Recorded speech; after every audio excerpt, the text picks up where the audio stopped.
Hi everyone, welcome back to Coffee Books and Rain, where I am being an Umbreon today. Although I didn't do my makeup the Umbreon way, and I really thought about it, but it is kind of early on a Sunday, and I have a couple errands to do, and I'm not going to wear this out and about to go do my errands. So, thought I would wear it for you guys because it's really cute. My little tail is kind of poking out over here. And then I will go run my errands once I'm done. So, with all of that being said, we are continuing our spooky season theme. Hang on, let's see. I think my ear. Yeah. Hey, it bends. That's cool. Okay, there we go. I think it was kind of bent a little bit. It was kind of going.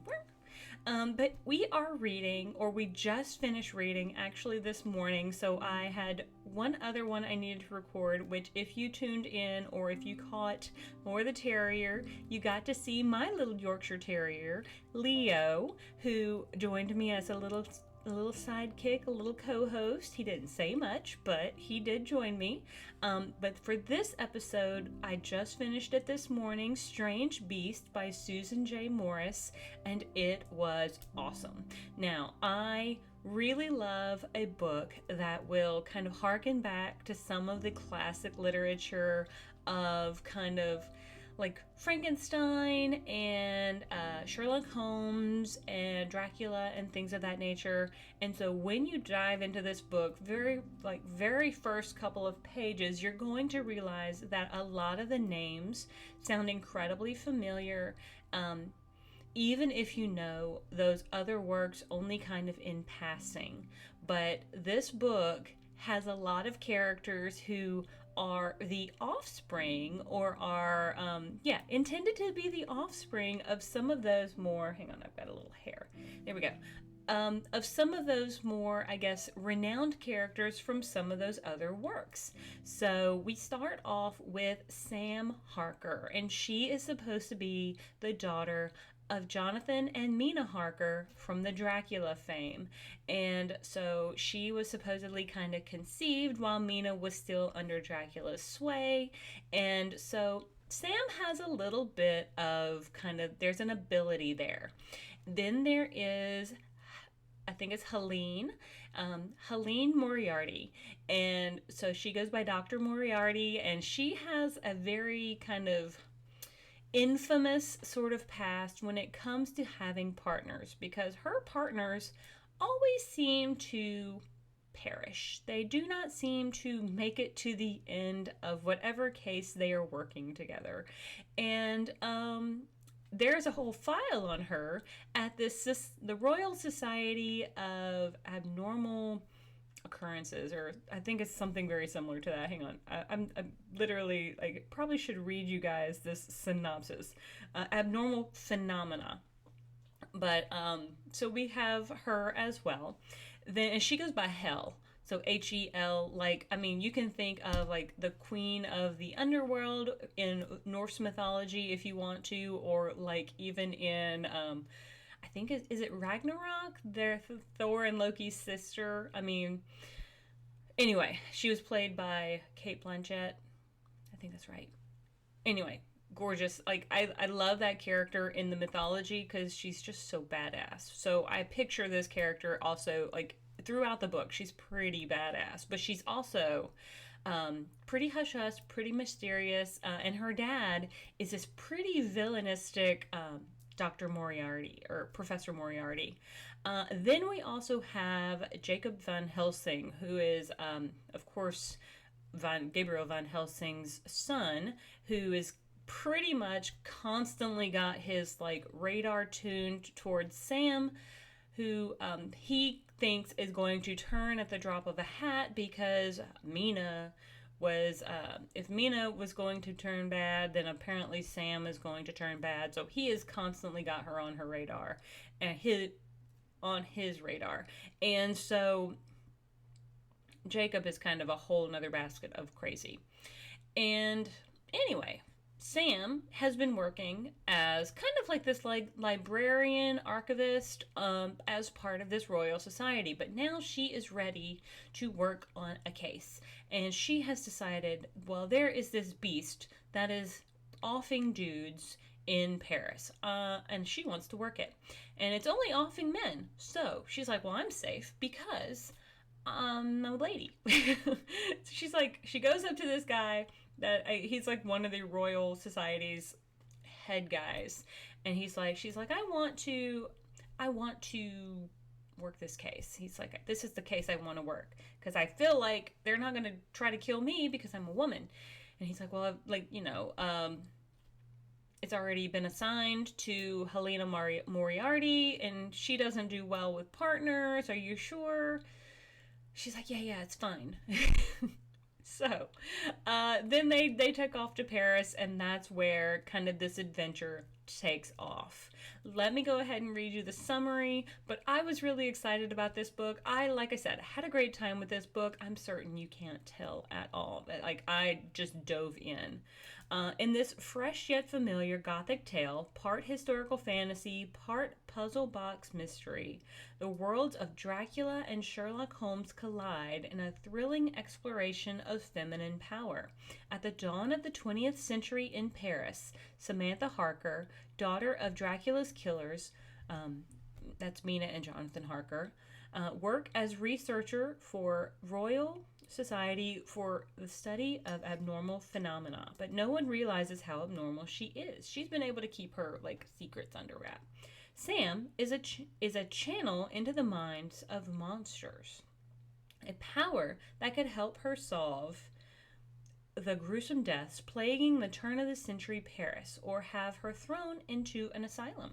And that's what Jacob Van Helsing is trying to do. Enter Spooky Bat Mug. Sam finds herself assigned to the case with Dr. Helena Moriarty, daughter of criminal mastermind and famed nemesis of Sherlock Holmes, and notorious detective whom no one wants to work with on account of her previous partner's mysterious murders. Ranging from the elite clubs of Paris to the dark underbelly of the catacombs, their investigation sweeps them into a race to stop a beast from its killing rampage. They're offing a lot of individuals, a lot of men, kind of in the Parisian scene, as Hel and Sam are pitted against men, monsters, and even each other. But beneath their tenuous trust and unmistakable attraction brews. Is trusting Hel the key to solving the murder, or is Sam yet another pawn in Hel's game? Fantasy, horror, mystery, and that's just some of the genres. Historical fiction, gothic, LGBT, lesbian, and more. So it is about 380 pages in paperback, and it comes out, or its expected publication of October 15th. And I had a phenomenal time with this book. This is literally a 5-star book. I was not sure looking at the cover. You can see I try to put the cover over here each time I review one of these books. I want you guys to be able to see what these books look like each time I release them. And so I try to make it pretty clear, these are the covers that I've either seen or thought were pretty cool. This is the one that I got on my e-reader. It looks so cool. It's a skull, but it's a staircase, so it's like that gothic cool vibe. It's getting really great reviews.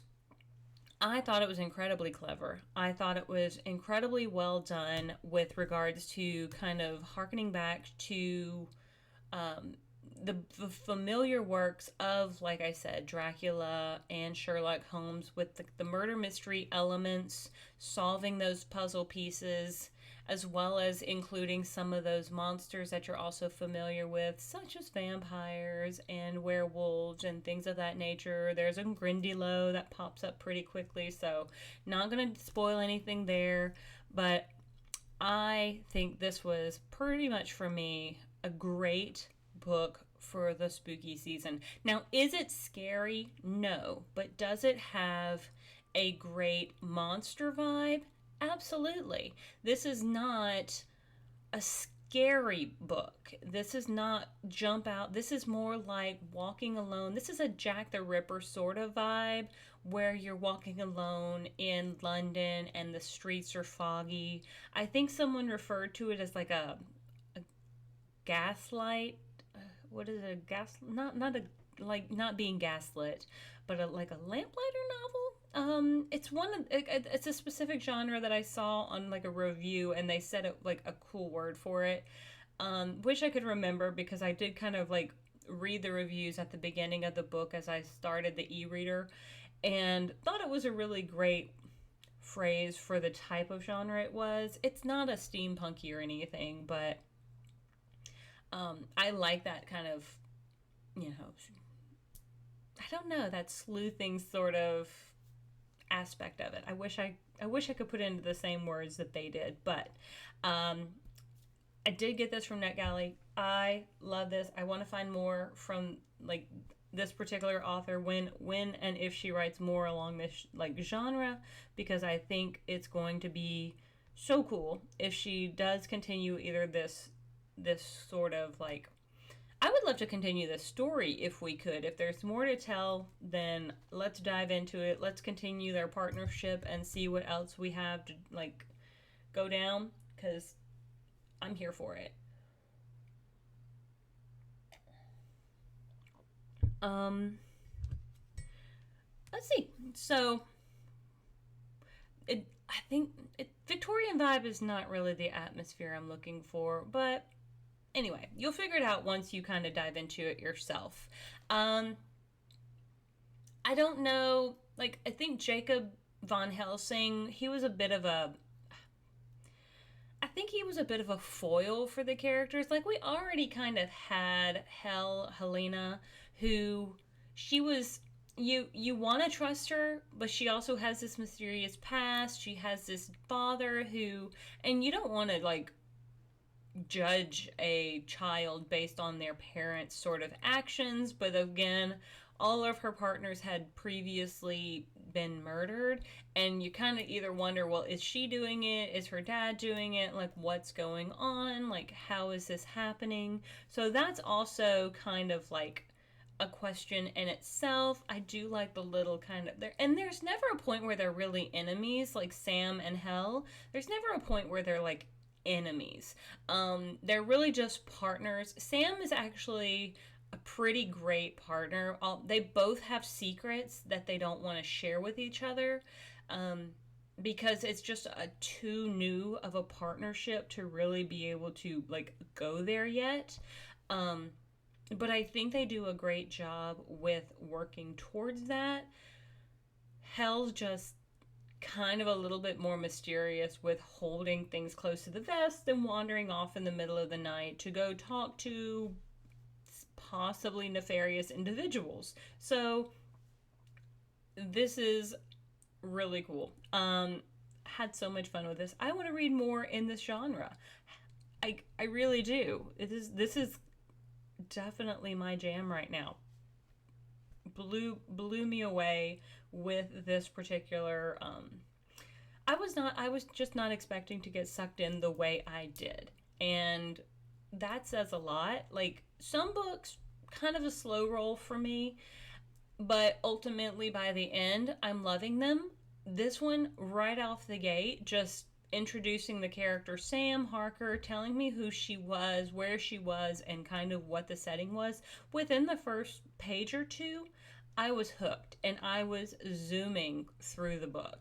So, I don't know what else to tell you guys to encourage you to find this book and read it. Whether you go and find it in an ebook, or whether you go try to find the paperback, or just order it online, I highly recommend you please go do it, because it's worth it. It's just fun. It really is a fun adventure with some darkness.